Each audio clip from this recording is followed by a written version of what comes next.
चलिए शुरू करते हैं।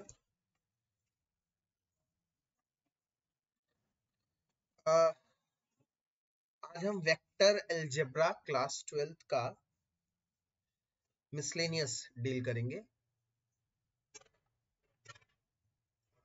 एनसीईआरटी की मिसलेनियस डील करेंगे। मिसलेनियस का पहला क्वेश्चन क्या कहता है? कहता है write down a unit vector in X Y plane. X Y plane की बात हो रही है। एक्स वाई प्लेन की बात हो रही है। पहली बात, इसका मतलब ये रहा एक्स एक्सिस और ये रहा वाई एक्सिस। कह रहा है making an angle 30 degree with positive x axis. आपको लोगों को मैंने एक चीज बताई थी कि हमेशा एंगल कौन सा लेना है? एंगल लेना है anti clockwise with x axis. X axis के साथ एंटी क्लॉकवाइज एंगल। ये 30 डिग्री का इन्होंने दे दिया है, 30 डिग्री का दे दिया है। ठीक है, अगर यहां से 30 है तो आप सब जानते हैं वाई एक्सिस से कितने डिग्री का एंगल बनाएगी? वाई एक्सिस से कितने डिग्री का एंगल बनाएगी? वाई एक्सिस से बनाएगी 60 डिग्री का एंगल। आप जानते हैं एक्स एक्सिस से ये आई वेक्टर को रिप्रेजेंट होता है और वाई एक्सिस जे वेक्टर से रिप्रेजेंट होता है। और हम किसी भी वेक्टर का पोजीशन वेक्टर कैसे लिखते हैं, अब ये भी बहुत अच्छी तरह से जानते हैं। R vector is equals to, unit vector है, क्वेश्चन में दे रखा है तो यूनिट वेक्टर है तो अच्छा रहेगा मैं इसके ऊपर कैप लिखूं। आप जानते हैं L I cap plus M J cap plus N K cap. एक यूनिट वेक्टर के जो कोएफिशिएंट्स होते हैं वो दरअसल डायरेक्शन कोसाइंस होते हैं, डायरेक्शन कोसाइंस को दिखाते हैं। हम ऐसे भी लिख सकते हैं इसको, R cap is equals to cos alpha I plus cos of beta J plus cos of gamma K, ऐसे भी लिख सकते हैं। क्योंकि यहां पर बात कर रहा है सिर्फ एक्स वाई प्लेन की, जेड है ही नहीं, तो ये जेड एक्सिस की जो आइटम्स है, ये जी एक्सिस की, यहां पर हम लोग इसको हटा देंगे, डिलीट कर देंगे। अब बचा question cos alpha. Cos alpha मतलब एक्स एक्सिस के साथ कितना एंगल बनाया जा रहा है? एक्स एक्सिस के साथ 30 degree. Cos 30 degree I cap plus cos 60 degree J cap. Y axis के साथ 60 डिग्री। बेटा टोटल ये 90 डिग्री है ना, ये वाला 90 डिग्री है बेटा जी। अगर यहां से यहां 30 डिग्री होगा तो ये क्या होगा? 90 माइनस 30 60। ठीक है बेटा, गुड कि आप पूछ रहे हैं। और फाइनली ये हो जाएगा cos 30 degree, we are well aware, is root 3 by 2 I cap plus cos 60 degree is 1 by 2 J cap. ये आंसर है और ये हमारा पहला क्वेश्चन खत्म हुआ। यूनिट वेक्टर देखते ही हम समझ गए यूनिट वेक्टर को एक्सप्रेस ऐसे किया जाता है जिसके कोएफिशिएंट्स होते हैं डायरेक्शन कोसाइंस। क्वेश्चन नंबर 2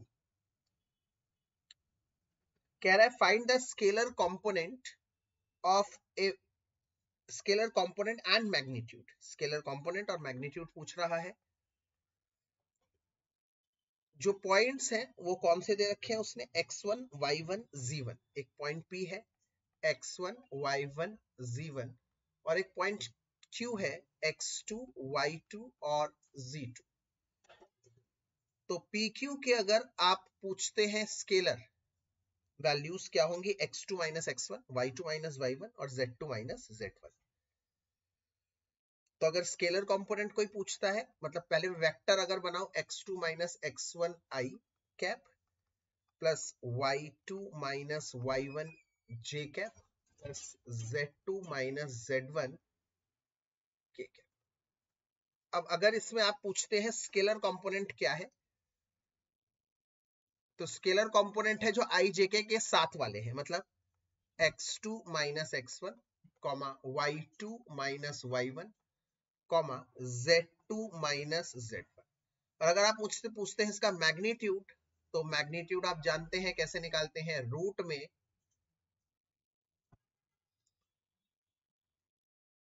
इसका स्क्वायर, किसी भी वेक्टर का इसका स्क्वायर और इसका स्क्वायर, मतलब x2 minus x1 square plus y2 minus y1 square plus z2 minus z1 square, ये निकल गया इसका मैग्नीट्यूड।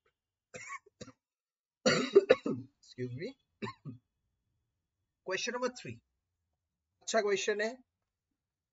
कह रहा है girl walks 4 kilometre towards west, let us make this kind of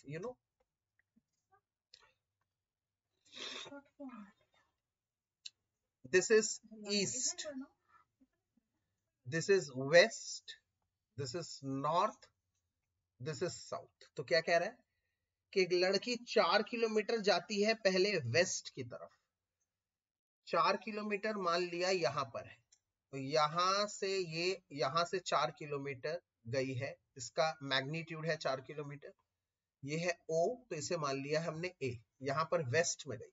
okay, done, deal. उसके बाद कह रहा है then she walks 3 kilometre in a direction 30 degree east of north. थोड़ा सा ध्यान से समझिएगा, यहां से इस पॉइंट ए से जहां से मैंने ये बनाया है, यहां से 30 डिग्री ईस्ट ऑफ नॉर्थ की तरफ हम लोग एक काम करेंगे, यहां पर फिर से येलो कलर की एक वो लेकर यहां से फिर हम एक नॉर्थ का डायरेक्शन बना देंगे, ये रहा नॉर्थ, ये रहा साउथ। कह रहा है यहां से वो जा रही है लड़की 3 किलोमीटर नॉर्थ के ईस्ट में, नॉर्थ के ईस्ट में, देखो नॉर्थ ऊपर है, ईस्ट ये रहा, तो इसका मतलब लड़की कहीं ना कहीं ऐसे मूव कर रही है, नॉर्थ और ईस्ट के बीच में। देखो ध्यान से देखो, ये रहा नॉर्थ, ये रहा ईस्ट, नॉर्थ ईस्ट ये है नॉर्थ वेस्ट, ये है वेस्ट साउथ, ये है east south, north east north west. North east याद है ना, हमारे वो जो असम मेघालय ये कंट्री स्टेट्स है, ये सब नॉर्थ ईस्ट में है ना, तो इंडिया ये है ना, देखो ध्यान से, ऐसा बनता है, ये है नॉर्थ ईस्ट, ये वाला पार्ट नॉर्थ ईस्ट है, ये है साउथ वेस्ट साउथ ईस्ट। मैंने लिख दिए हैं, आप लोगों को आगे के लिए भी सुविधा होगी इसको समझने के लिए।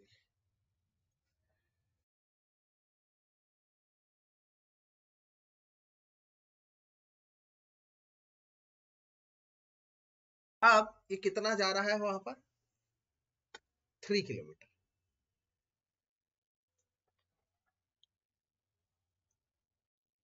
एंगल कितने डिग्री का है, 30 का, सॉरी, यहां से नॉर्थ से 30 डिग्री है, नॉर्थ से 30 डिग्री है, नॉर्थ से, बट हमें एंगल कौन सा चाहिए बेटा, हमेशा एक्स एक्सिस से चाहिए। टोटल 90 डिग्री है, तो ये कितना हो जाएगा, 60 डिग्री। टोटल 90 डिग्री है तो ये 60 डिग्री। 3 किलोमीटर चली है ये, इसे मान लिया ए बी, 3 किलोमीटर चली है, यहां पर ये 4 किलोमीटर चली थी। तो बताना है ओरिजिन से वो कितनी दूरी पर है, ओरिजिन से उसका डिस्प्लेसमेंट, ये रहा ओरिजिन, ओरिजिन से उसका कितना डिस्प्लेसमेंट, ठीक है। इसको मैं दोबारा बना रहा हूं, अगले पेज पे ध्यान से देखना इस फिगर को। पहले वो लड़की चली ओरिजिन से 4 किलोमीटर ईस्ट की तरफ, वेस्ट की तरफ, इधर की तरफ, ठीक है, ओरिजिन से ओ ए इसे है। फिर वो यहां से चली 3 किलोमीटर, एंगल कितने डिग्री का है, यहां से बन रहा था 30 डिग्री, तो यहां से कितना बन रहा है 60 डिग्री, इसलिए मुझे उससे कोई सरोकार नहीं है, मैंने वो हटा दिया, 60 डिग्री, 3 किलोमीटर चली। तो बताना है हमें कि यहां से वो कितनी दूरी पर है, यहां से। ट्राइंगल लॉ ऑफ एडिशन लग रहा है। अगर आपसे पूछा जा रहा है ओबी, वेक्टर, तो आप कहेंगे ओ ए, ओ बी कैसे होगा, ओ बी कैसे होगा, A O A plus A B, triangle addition बताया था मैंने, O A vector plus A B vector. O A vector, O A vector अगर आप मुझसे पूछते हैं तो ओ ए वेक्टर है ओरिजिन, ध्यान से देखिए, ये ओरिजिन है, यहां से इधर की तरफ गई, ये माइनस एक्स एक्सिस, ये plus x axis, minus x axis की तरफ 4 गई, एक्स एक्सिस आई कैप से रिप्रेजेंट करते हैं। तो इसका मतलब अगर आप मुझसे पूछते हैं ओ ए कितना है, तो मैं कहूंगा -4i है। क्यों? माइनस एक्स एक्सिस की तरफ गई 4 किलोमीटर, -4i। उसके बाद आप पूछते हैं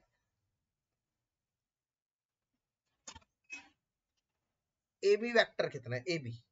अगर मैं ए बी को बनाऊं, ध्यान से देखना, ए बी क्या है, ए बी ये वाली चीज थी, A B, A B.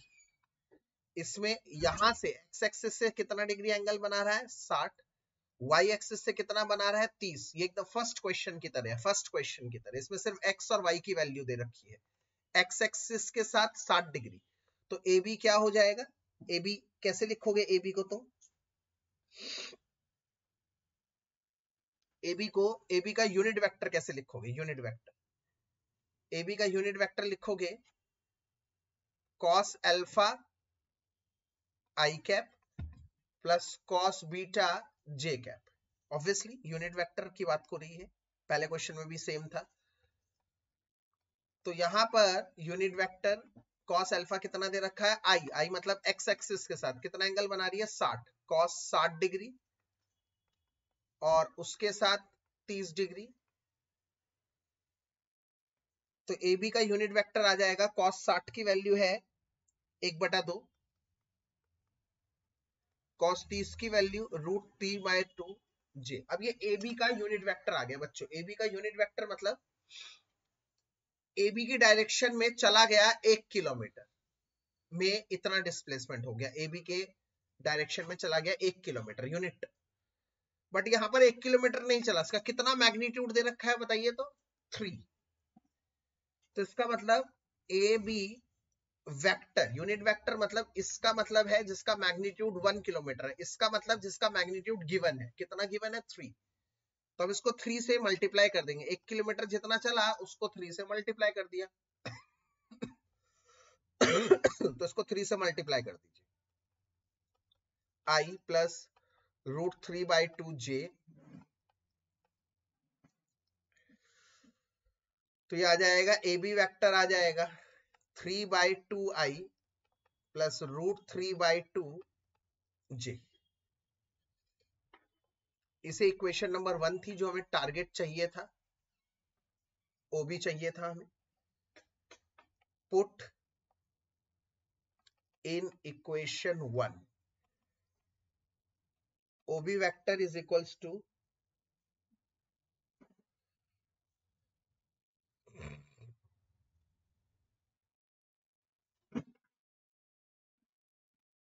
N area, O A vector की जगह क्या लिखूंगा, ये रहा ओ ए वेक्टर की वैल्यू कितनी है, -4i plus A B vector की वैल्यू कितनी है, ये निकाल चुके हैं, ये रहा जो मैं बॉक्स बनाया अभी, i प्लस √3/2 जे। इसको सॉल्व करेंगे तो आप जानते हैं सिर्फ i वाले ऐड होंगे, तो फाइनल आंसर क्या आ जाएगा, -4 प्लस 3/2 ऐड हो रहा है, -4 i वाले ऐड होंगे, करस्पॉन्डिंग एलिमेंट्स ऐड होते हैं, आपको पता है। तो -8 प्लस 3/2, ये आ जाएगा -5/2।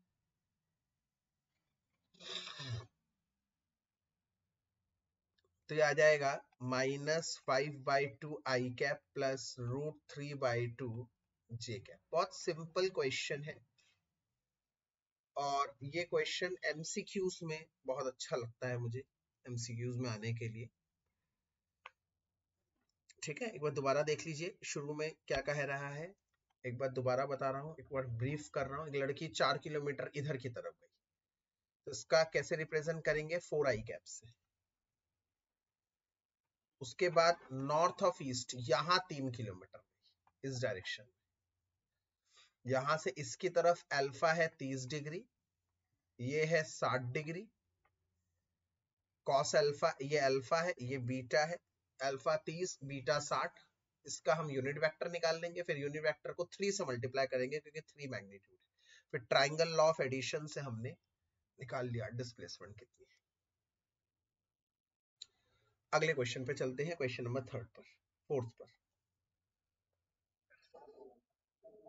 4 I will send the PDF.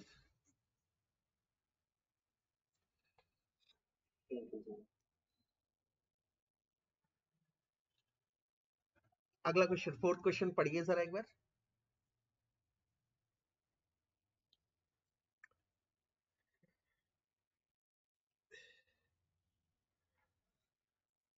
Fourth question में कह रहा है, if A is equals to B plus C, then it is true, ये गिवन है। वैलिडेट करना है कि अगर ये है तो क्या ये भी होगा,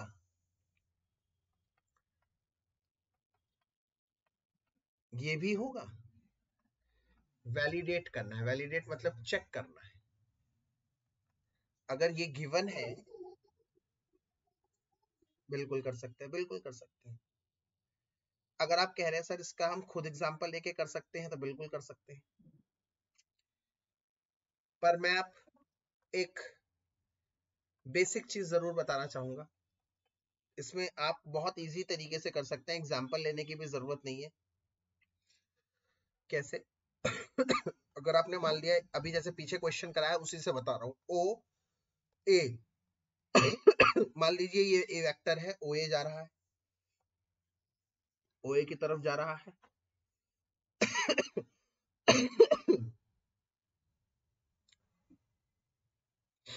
ये एक वेक्टर है, और एक दूसरा वेक्टर है, इधर करता हूं ऐसे पॉजिटिव एक्सेस की तरफ, ये ए वेक्टर है, ये बी वेक्टर है। तो ट्राइंगल लॉ ऑफ एडिशन क्या कहता है,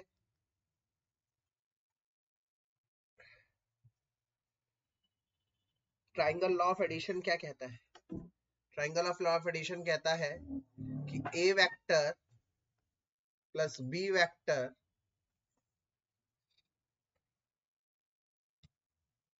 बराबर होगा सी वेक्टर। यहाँ पर a is equal to B plus C है, बड़ा वो है इसलिए हम उसको बड़ा कर देते हैं। काम करते हैं, इसको a कर दो और इसको c कर दो। ठीक है, तो कह रहा है इस हिसाब से b प्लस सी वेक्टर बराबर होगा a वेक्टर के। ट्राइंगल लॉ ऑफ एडिशन के चलते ये है। अब हमें पता है एक triangle inequality law of lens है, बचपन में हमने पढ़ा था कि किसी भी दो साइड का सम तीसरे वाले के इक्वल नहीं होगा, तीसरे वाले के बराबर बड़ा होगा। But according to triangle law, triangle inequality law of addition, ऐसा हो ही नहीं सकता किसी दो साइड का सम तीसरे के बराबर हो, कभी भी नहीं हो सकता, बड़ा होगा। देखो ध्यान से, ये चीज क्या शो कर रहा है, ये वेक्टर शो कर रहा है। वेक्टर में ऐसा हो सकता है a is equals to B plus C, triangle law of addition यही कहता है दो साइडों का सम तीसरे वाले के बराबर होगा। बट ये नीचे की चीज क्या कह रही है, नीचे की चीज है a का मैग्नीट्यूड, मतलब a की स्केलर वैल्यू, b की स्केलर वैल्यू, c की स्केलर वैल्यू। मतलब कभी भी दो साइड का सम तीसरे साइड के बराबर नहीं हो सकता। वेक्टर हो सकता है बराबर, उसका मैग्नीट्यूड बराबर नहीं हो सकता। कभी भी दो ट्राइंगल के दो साइड का सम तीसरे के बराबर नहीं, हमेशा दो साइड का सम तीसरे से बड़ा होगा। ये 9th क्लास में आप लोगों ने पढ़ा होगा, नहीं पढ़ा तो ट्राइंगल एक चैप्टर था, मैंने बता दिया आपको कि सम ऑफ, क्या कहता है ये, sum of any two sides will always greater than third side. Therefore, A vector का मैग्नीट्यूड B वेक्टर के मैग्नीट्यूड प्लस C वेक्टर के मैग्नीट्यूड से कभी बराबर नहीं हो सकता। हमेशा हमेशा A वेक्टर का मैग्नीट्यूड से बड़ा होगा B वेक्टर का मैग्नीट्यूड प्लस C वेक्टर का मैग्नीट्यूड।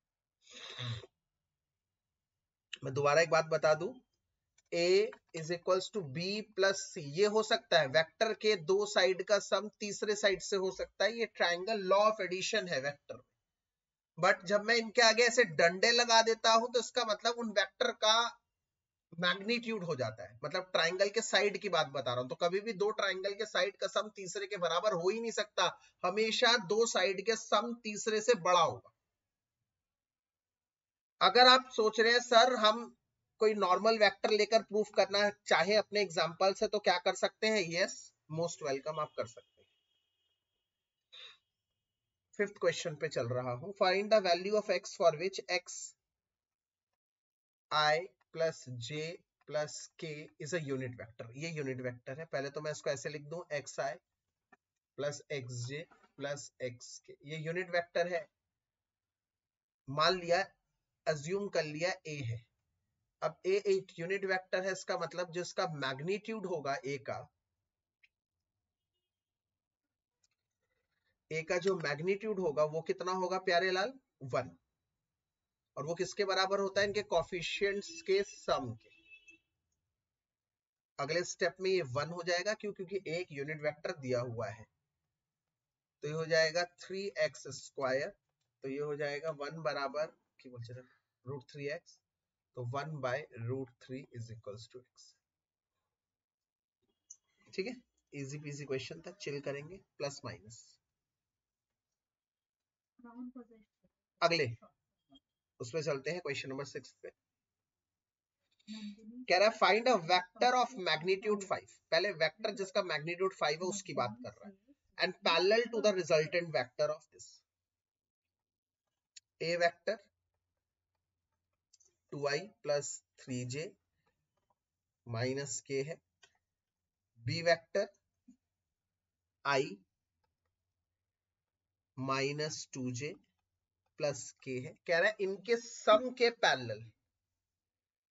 तो लेट कर लिया मैंने, वो सी वेक्टर है जो इसके सम की बात है। इनका सम कर लो, क्या मिलेगा आपको? 2 और एक 3i, फिर 3 में से 2 गया j, फिर k में से k गया 0 हो गया। ये दोनों प्लस करोगे तो 0। अब क्वेश्चन में क्या कह रहा है, ध्यान से समझो।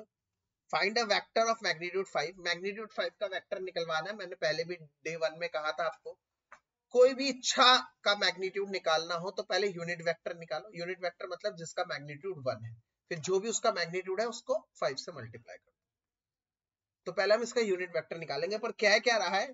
पैरेलल टू द रिजल्टेंट, मतलब C के पैरेलल वेक्टर निकालना है। याद करो बेटा, C के पैरेलल वेक्टर कौन होगा? C खुद ही होगा, क्योंकि पैरेलल वेक्टर हमेशा याद करिए, अगर A वेक्टर है तो दूसरा लैम्डा प्रोपोर्शनिएट होता है। मतलब दूसरा वाला वेक्टर कैसे निकलता है? A lambda is equal to lambda B. मैंने आप लोगों को बता रखा है, पैरेलल के लिए भी यही स्कीम अपनाएंगे, कोलिनियर के लिए भी यही स्कीम अपनाएंगे। और अगर मैं यहां पर लैम्डा की वैल्यू 1 ले लेता हूं तो A is equals to B हो जाता है। इसका मतलब दो वेक्टर अगर बराबर है तो इसका मतलब वो पैरेलल होंगे या वो कोलिनियर होंगे। तो कह रहा है कि C वेक्टर के पैरेलल वेक्टर निकालो। तो मैंने मान लिया C वेक्टर का पैरेलल वेक्टर C वेक्टर खुद ही है। C वेक्टर खुद ही है। अब कह रहा है C वेक्टर का मैग्नीट्यूड 5 वाला वेक्टर निकालो। तो पहले मैं C का यूनिट वेक्टर निकाल लूंगा। C का यूनिट वेक्टर क्या होगा? सी वेक्टर डिवाइडेड बाय सी का मैग्नीट्यूड, यहां से सी का मैग्नीट्यूड भी निकाल लीजिए, क्या आएगा 3 का स्क्वायर प्लस 1 का स्क्वायर मतलब √10, तो इसका मतलब 3i divided by √10 plus 1j divided by √10, ये निकल गया हमारा सी यूनिट वेक्टर। दोबारा देखो, कह रहा है ए और बी दोनों को प्लस करके जो वेक्टर आया है इसके पैरेलल वेक्टर का एक वेक्टर निकालो। तो पहली बात तो क्या है, मैंने क्या समझा दिया, किसी के वेक्टर के पैरेलल में वो खुद ही वेक्टर होता है, तो कोई नया वेक्टर निकालने की जरूरत नहीं है। इफ दे आर आस्किंग कि a प्लस बी के पैरेलल एक वेक्टर निकालो, उसका मतलब a प्लस बी का जो वेक्टर है वही उसके पैरेलल है, मतलब सी वेक्टर की बात हो रही है। फिर बात हो रही है कि एक ऐसा वेक्टर निकालो जिसका मैग्नीट्यूड 5 है। So what we are going to do कि पहले हम सी का यूनिट वेक्टर निकाल लेते हैं। सी का यूनिट वेक्टर कैसे निकालेंगे, सी का यूनिट वेक्टर निकालेंगे सी वेक्टर अपॉन में सी का मैग्नीट्यूड, फिर उसको 5 से मल्टीप्लाई कर देंगे। तो देखो सबसे पहले हमने यहां पर क्या किया है, एक बार ध्यान से देखिए, पहले हमने a प्लस बी कर दिया, सी वेक्टर निकाल लिया। अब सी का यूनिट वेक्टर कैसे निकालेंगे, सी का यूनिट वेक्टर निकालेंगे सी वेक्टर डिवाइडेड बाय इसका मैग्नीट्यूड, निकल चुका है। अब नाउ रिक्वायर्ड वेक्टर क्या है, जिसका मैग्नीट्यूड 5 होना चाहिए, तो उसको 5 से मल्टीप्लाई कर दो, 5 इंटू सी वेक्टर, 5 इंटू सी का यूनिट वेक्टर, तो इसको 5 से मल्टीप्लाई कर देंगे तो it will be 15i by √10 plus 5 upon में √10 j कैप। तो ये है हमारा फाइनल आंसर।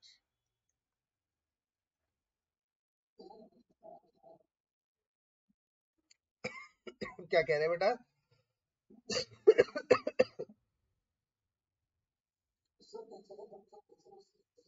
कोई रैशनलाइज कर दो, रैशनलाइज कर रखा होगा hardly.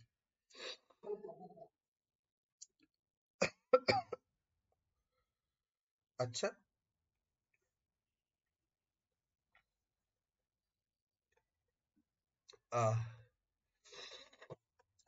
it will be this, it will be this, rationalise कर दिया तो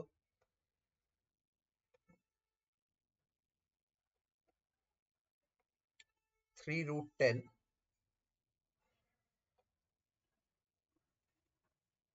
अपॉन में 5 प्लस 1 अपॉन में 2 √10 j।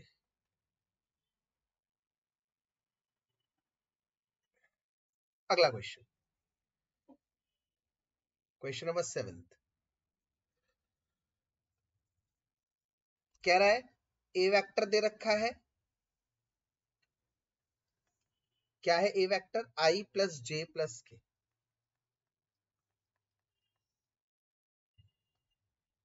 बी वेक्टर है 2i minus j plus K, C vector है i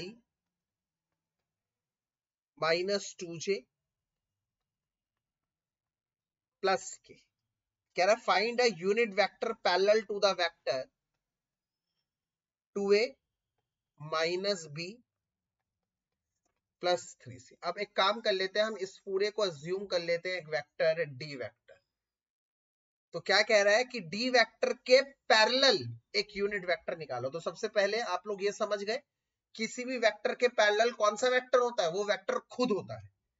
ये वेक्टर, इसके पैरेलल ये वाला वेक्टर है, ये a है, ये b है। अगर ये पैरेलल तो मैं कह सकता हूं a के भी पैरेलल है। तो इसका मतलब अगर कह रहा है कि d के पैरेलल एक वेक्टर निकालना है, इसका मतलब हमें d वेक्टर ही निकालना है। और निकालना नहीं है डी वेक्टर, हमें डी का यूनिट वेक्टर निकालना है। तो टू फाइंड क्या है, टू फाइंड है डी का यूनिट वेक्टर, जो कैसे निकलेगा, D vector divided by D का मॉडुलस। तो मेरे ख्याल से आप सब लोग इसको करेंगे कैसे, सबसे पहले a को 2 से मल्टीप्लाई करना पड़ेगा। अगर a को 2 से मल्टीप्लाई कर दिया तो हमारा निकल जाएगा 2a वेक्टर, क्या निकलेगा 2i plus 2j plus 2k।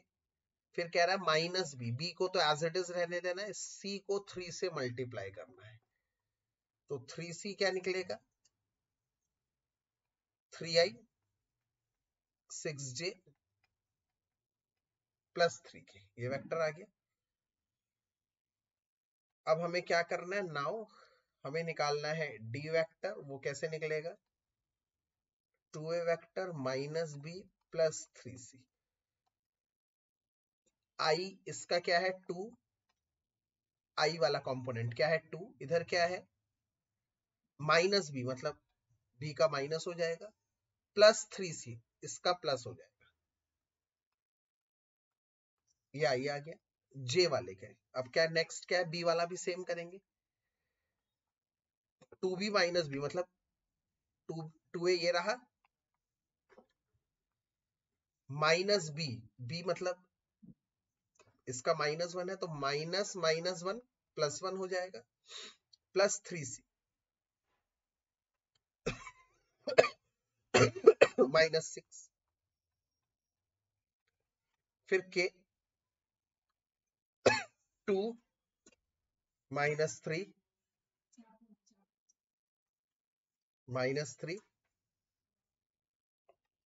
Plus 3 k cap.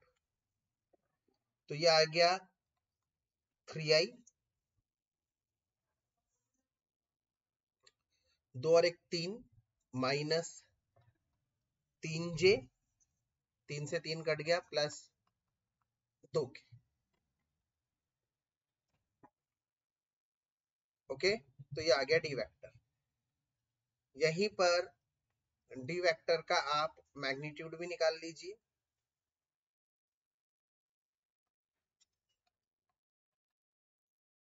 तो आ जाएगा 3 square plus 3 square plus 2 square,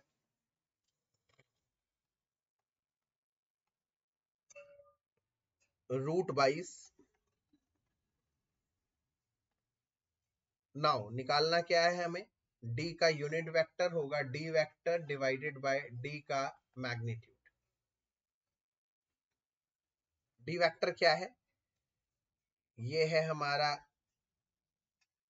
D vector 3i 3j plus 2k divided by √22। आपकी मर्जी है, आप सबसे 22 से डिवाइड कर सकते हैं या एक बार 22 लिख सकते हैं, ये आपका मनपसंद वो है। इसके बाद क्वेश्चन नंबर 8 कह रहा है शो करना है कि ये पॉइंट्स कोलिनियर है। आप अच्छी तरह से जानते हैं कोलिनियर करने के लिए आप क्या करेंगे, मैं बता देता हूं।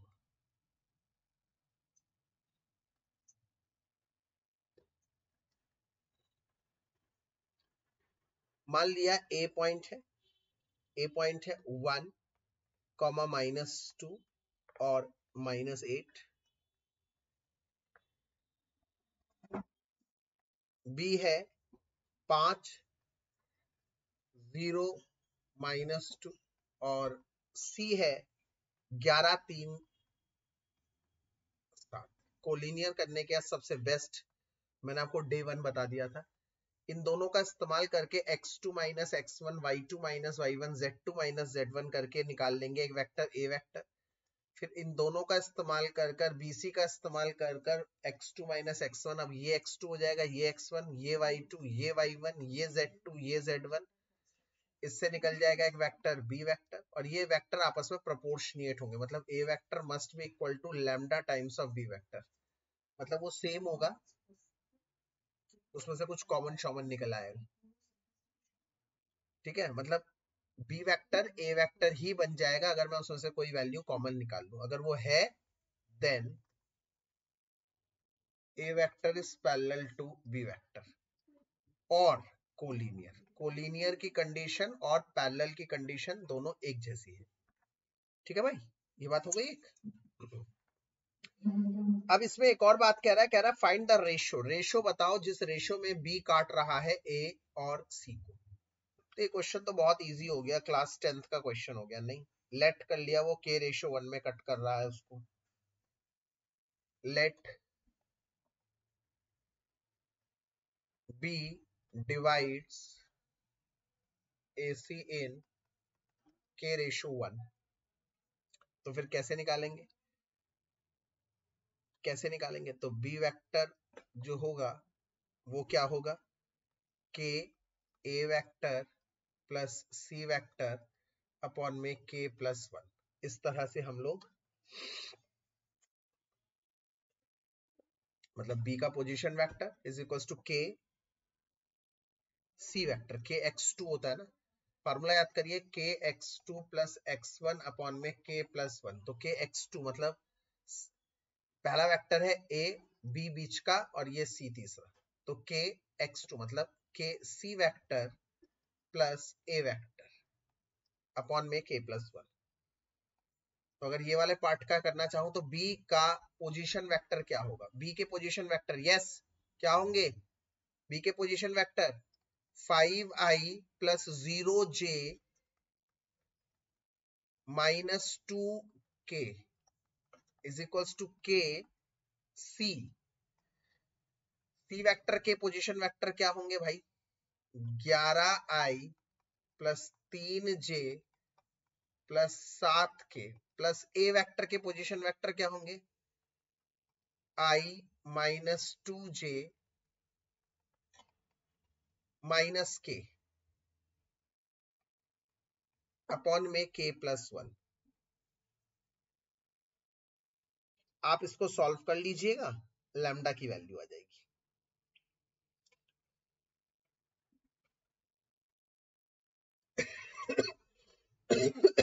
एक छोटी सी बात बताऊं, जैसे अगर इस K+1 को सबसे मल्टीप्लाई करेंगे तो मैं ना J वाले की बात करता हूं। J वाला मेरे लिए सबसे इजी रहेगा। क्यों बताओ? J वाला क्यों? क्योंकि J वाला यहाँ पर क्या है? 0, मतलब I वाला left hand side right hand side के I के बराबर होगा, J वाला J के साथ, K वाला K बस। तो अगर मैं सिर्फ J वाले की बात करूं तो इधर है J के 0, इधर J के क्या है? सबसे easy 3k minus 2 upon K+1। मैंने सिर्फ J वाले एलिमेंट को इक्वेट कर रहा हूं, ये उधर चला जाएगा, 0 हो जाएगा। तो therefore K is equals to 2/3, 2:3 से कट करना। ये सबसे आसान है निकालना। बेवकूफ लोग होते हैं पूरा पूरा सॉल्व करते हैं, बस लिख दोगे by equating the elements of J, बस equating of elements of J, elements of J left hand side is equals to element of J right hand side, बात खत्म। क्वेश्चन नंबर 9 पहले हम बता चुके हैं पीछे एक्सरसाइज में से, सेम क्वेश्चन है, रेशो बताना है। क्वेश्चन नंबर 10 आज बताया है। क्वेश्चन नंबर 10 मैं पूरा नहीं करूंगा, सिर्फ बताऊंगा। कह रहा था two adjacent side of parallelogram, एक एडजेसेंट साइड पैरेललोग्राम की ये है,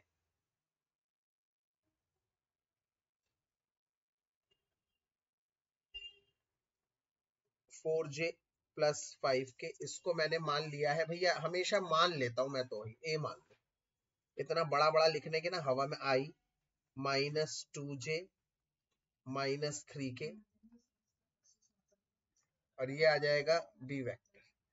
तो कह रहा है find the unit vector parallel to the diagonal, मतलब इसके डायगोनल के पैरेलल। अब तो समझ जाओ भाई, डायगोनल के पैरेलल का यूनिट वेक्टर निकालना है।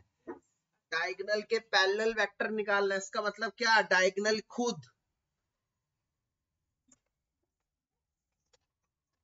टू फाइंड डायगोनल के पैरेलल वेक्टर, मतलब डायगोनल खुद का यूनिट वेक्टर, मतलब क्या फाइंड करना है? सी का यूनिट वेक्टर। और सी का यूनिट वेक्टर कैसे निकलेगा? पहले सी वेक्टर निकालोगे।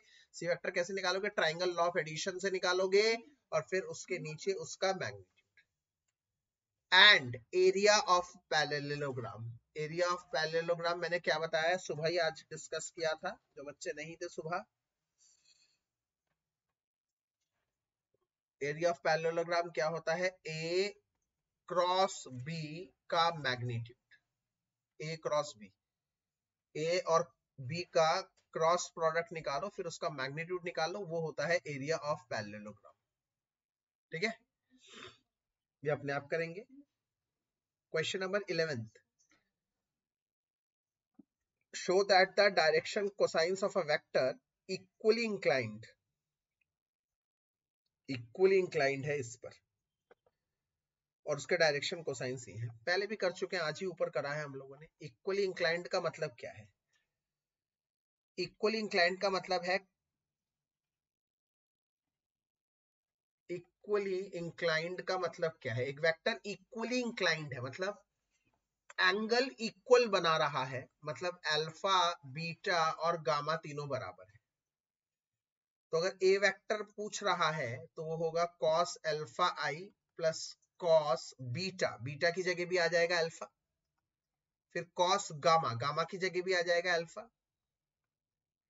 और हमें पता है क्योंकि ये यूनिट वेक्टर है, यूनिट वेक्टर का मैग्नीट्यूड 1 होता है।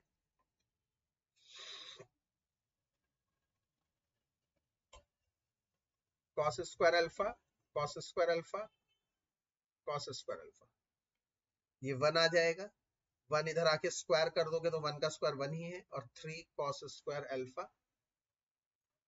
तो यहां से बड़ा इजीली निकल गया है cos अल्फा की वैल्यू 1 अपॉन में √3, 1 अपॉन में प्लस माइनस √3। वही पूछ रहा है प्रूफ करने के लिए, बकवास क्वेश्चन। क्वेश्चन नंबर 12, काफी टाइम बाद एक अच्छा क्वेश्चन दिखा मुझे। क्वेश्चन नंबर 12 कह रहा है, लेट ए वेक्टर दिया हुआ है i plus 4j plus 2, B vector दिया हुआ है 3 माइनस 2j प्लस 7 के,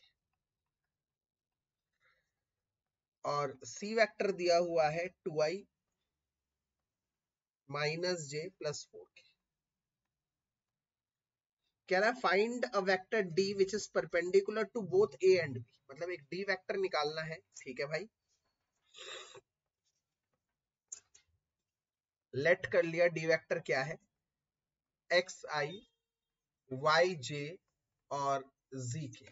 कह रहा है a is perpendicular to d,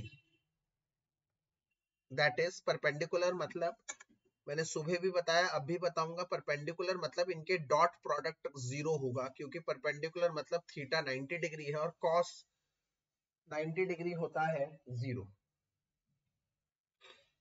तो इसका मतलब a और d का डॉट प्रोडक्ट होगा 0। तो a और d का डॉट प्रोडक्ट क्या होता है बच्चों? कोई मुझे बताएगा? डॉट प्रोडक्ट में क्या करते हैं? a1 a2 plus b1 b2 plus c1 c2, उनके करस्पॉन्डिंग एलिमेंट्स को मल्टीप्लाई कर देते हैं, मतलब इसका करस्पॉन्डिंग एलिमेंट 1 है, तो 1 into X X plus 4 into Y 4y, 2 into Z 2z is equals to 0। ये पहली इक्वेशन आ गई। ऑल्सो ये कह रहा है b के भी परपेंडिकुलर है, also a is perpendicular, sorry b is perpendicular to d। इसका मतलब b के साथ भी इसका डॉट प्रोडक्ट जो होगा लाल सिंह कितना होगा? 0 होगा। अब b के साथ करने की बारी आई है, b के साथ करेंगे 3x माइनस 2y 7z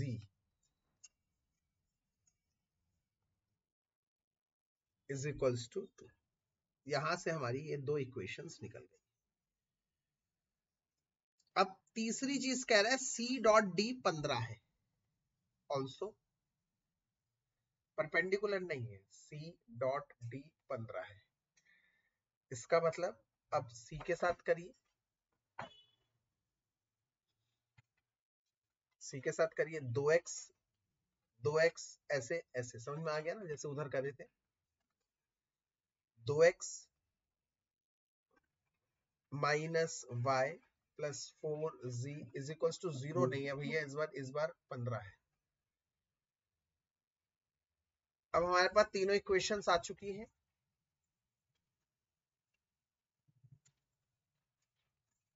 तीनों इक्वेशन को कैसे सॉल्व किया जाता है, तीनों इक्वेशन को सॉल्व कैसे किया जाता है आप जानते हैं, काफी तरीके। मैं आपको एक तरीका बताता हूँ।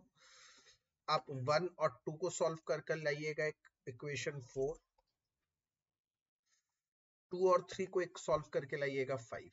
जब आप इन दोनों को सॉल्व करेंगे तो एक एक वैल्यू कट जाएगी। जैसे मान लीजिए 1 और 2 को सॉल्व करेंगे कैसे, x से, x को एलिमिनेट करके, मतलब यहां से ये दोनों सॉल्व करिएगा ना, तो इस वाले को 3 से मल्टीप्लाई कर दीजिएगा पहले इक्वेशन से, तो वो भी 3x है, ये भी 3x है, x एलिमिनेट हो जाएगा, y और z में आ जाएगी इक्वेशन। फिर ये दोनों सॉल्व करिएगा कैसे, इधर x के साथ 3 है, इसके x के साथ 2 है, तो कैसे करेंगे बताइए जरा। इसको कर देंगे 2 से और इसको कर देंगे 3 से, तो x एलिमिनेट हो जाएगा, y और z रह जाएगा। फिर आप ऊपर से जो yz की इक्वेशन आई है, नीचे से जो yz की इक्वेशन आई है, इसको सॉल्व कर लें। बताओ क्या करके, एक बार रफ से ये समझ में आ गया। पहले इन दोनों को करेंगे ना, ऊपर वाले को 3 से मल्टीप्लाई करेंगे, 3x 3 चौक 12y 3 दूनी 6z इज इक्वल्स टू 0। नीचे वाला एज इट इज रहेगा 3x minus 2y plus 7z is equals to 0, minus plus minus ये कट गया, ये 14y आ गया, ये 6 6 12 13 z आ गया, ये 0 आ गया। ठीक है, ये आ गई इक्वेशन नंबर 4। अब नीचे वाले दोनों इक्वेशन को सॉल्व कर लीजिए, इन दोनों को।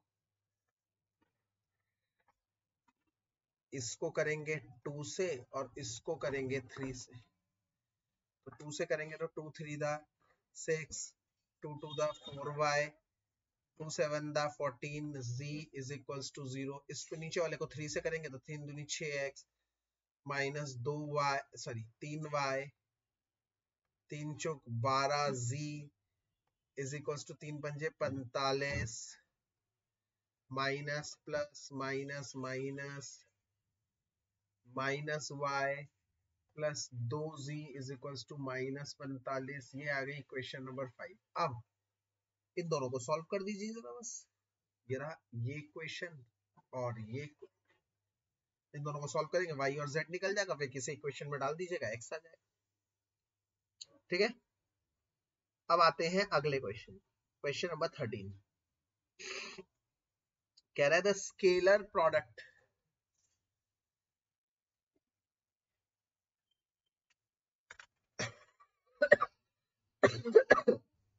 अब बेटा बताइए, बस दो तो सवाल रह गए, खत्म हो गई। 13 14 15 3 सवाल रह गए, चैप्टर खत्म। 13 मैं करा रहा हूँ, 14 15 घर से कर लेना, बस बात खत्म। लास्ट क्वेश्चन करा देता हूँ, मिसलेनियस खत्म आप लोग। लास्ट सवाल है बस।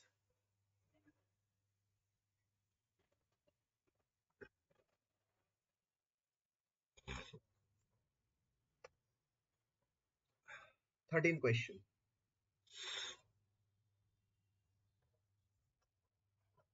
कह रहा है the scalar product of vector I plus J plus के,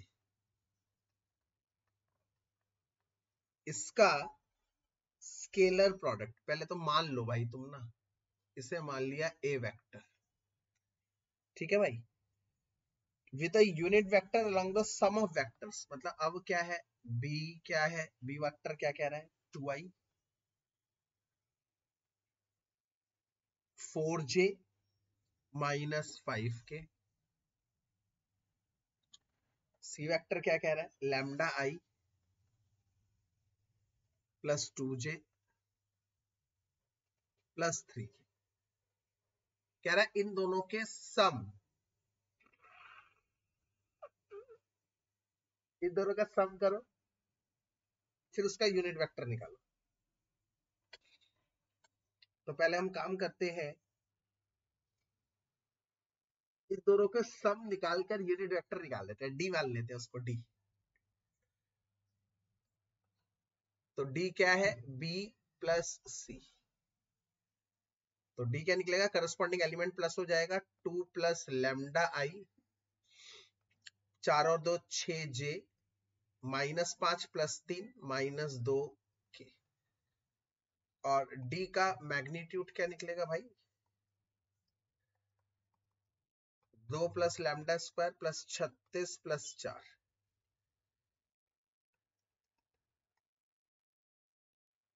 ठीक है ना।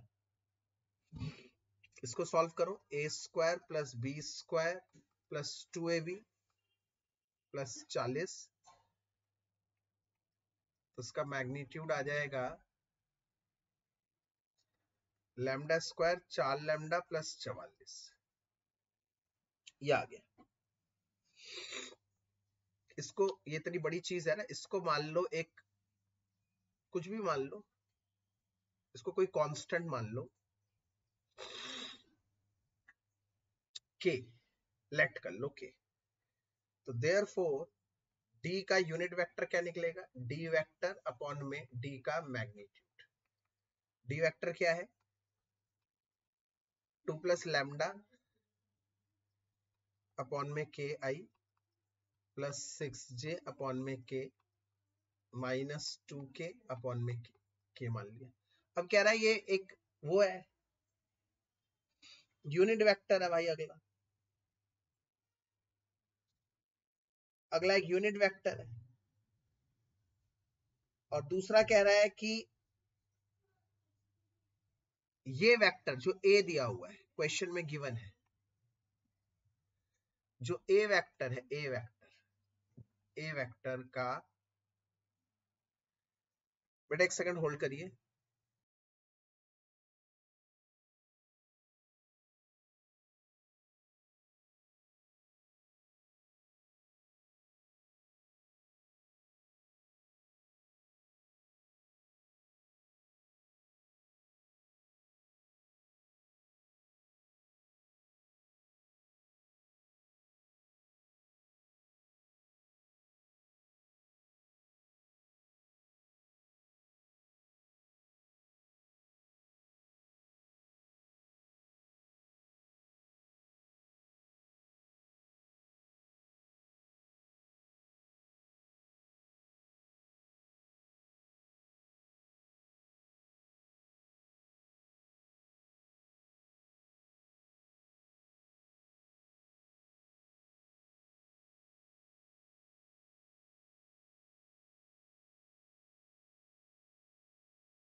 सॉरी बेटा, एक जना इंपॉर्टेंट कॉल आ गया था। तो कह रहा है कि ए वेक्टर, क्वेश्चन कहा गया the scalar product of vector this with a unit vector along this. तो हमने निकाल लिया यूनिट वेक्टर डी है, हमने निकाल लिया यूनिट वेक्टर डी है। तो कह रहा है इन दोनों का स्केलर प्रोडक्ट 1 है। स्केलर प्रोडक्ट मतलब आज सुबह ही तो बताया भाई, डॉट प्रोडक्ट होता है 1 है। तो i प्लस जे प्लस के इंटू में 2 प्लस लैम्डा अपॉन में के आई प्लस 6 अपॉन में के जे प्लस -2 अपॉन में के के, ये अलग अलग है, के और वो के अलग याद रखना, मिक्स मत कर देना, ये तो कोई कांस्टेंट है, उसको बार बार लिखना नहीं पड़े इसलिए मैंने छोटे में निपटा दिया। अब करस्पॉन्डिंग एलिमेंट, इसका इसके साथ, इसका y का y के साथ, k का k के साथ, i का क्या हो जाएगा 1 1 1, तो 2 प्लस लैम्डा अपॉन में k इंटू 1 प्लस 6 अपॉन में k into 1 plus minus 2 upon में k into 1 is equals to 1। तो एलसीएम आ जाएगा k, इधर आ जाएगा 2 plus lambda plus 6 minus 2 is equals to 1, तो आ जाएगा lambda plus 6 is equals to k। Lambda plus 6 is equals to k की वैल्यू डाल दो, क्या है k की value, lambda square plus 4 lambda plus 44, दोनों तरफ स्क्वायर कर दो, तो लैम्डा प्लस 6 का square is equals to lambda square plus 4 lambda plus 44, lambda square plus 36 A square plus B square plus 2ab 12 lambda is equals to lambda square plus 4 lambda plus 44, lambda square से lambda square cut गया, ये है 12 lambda, वहां से lambda वाली रकम minus 4 lambda इधर आ गई, 44 माइनस 36, तो 8 लैम्डा इज इक्वल्स टू 8 आ गया, लैम्डा की वैल्यू 1 आ गई। ठीक है, तो भाई साहब ये हो गया हमारा काम तमाम, अच्छा काम हो गया। 2 सवाल नीचे के बड़े इजी है और उसके बाद 2 एमसीक्यूज हैं, ये आप लोग घर से ट्राई कर लीजिएगा। और हमारा वेक्टर अलजेब्रा खत्म हुआ है। ठीक है, तो इसी के साथ आज हम अपना लेक्चर खत्म करते हैं।